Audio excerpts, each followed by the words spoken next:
இது போன week vlog. நம்ம கருமங்காடு மேலே இருக்க காடு மட்டும் வெட்ட போகிறோம்.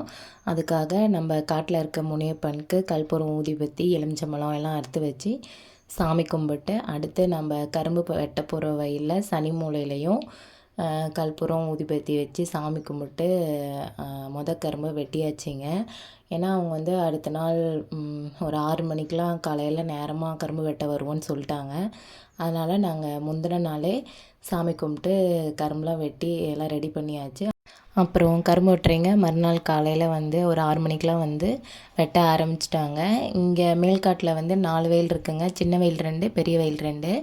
அந்த 4 வயலுமே வெட்டி முடிக்க 2 நாள் ஆயிடுச்சு. ஃபஸ்ட் நாள் வந்து ஒரு 20 பேர் வந்திருந்தாங்க. 2வது நாள் வந்து 5 பேர். எல்லாம் 2 நாளில் வெட்டி முடிச்சிட்டாங்க. அப்புறம் வெட்டி முடித்ததுக்கப்புறம் நாங்கள் வந்து அந்த கருமஞ்சோகெல்லாம் வந்து தீ வைக்க போகிறோம். அதாவது இந்த பக்கம் வந்து கருமங்காடு இருக்கிறதுனால கொஞ்சம் உள்ளே தள்ளி தீ வைக்கலாம் அப்படின்ட்டு நானும் ஹஸ்பண்டும் வந்துருந்தோம். வந்துட்டு அன்றைக்கி ஃபுல்லாக பயங்கர வெயிலுங்க. அப்படியே கருமங்காடு அந்த சோவை தள்ள அப்படியே நாக்கெல்லாம் வரலுது அந்த வெயிலுக்கும் அதுக்கும்.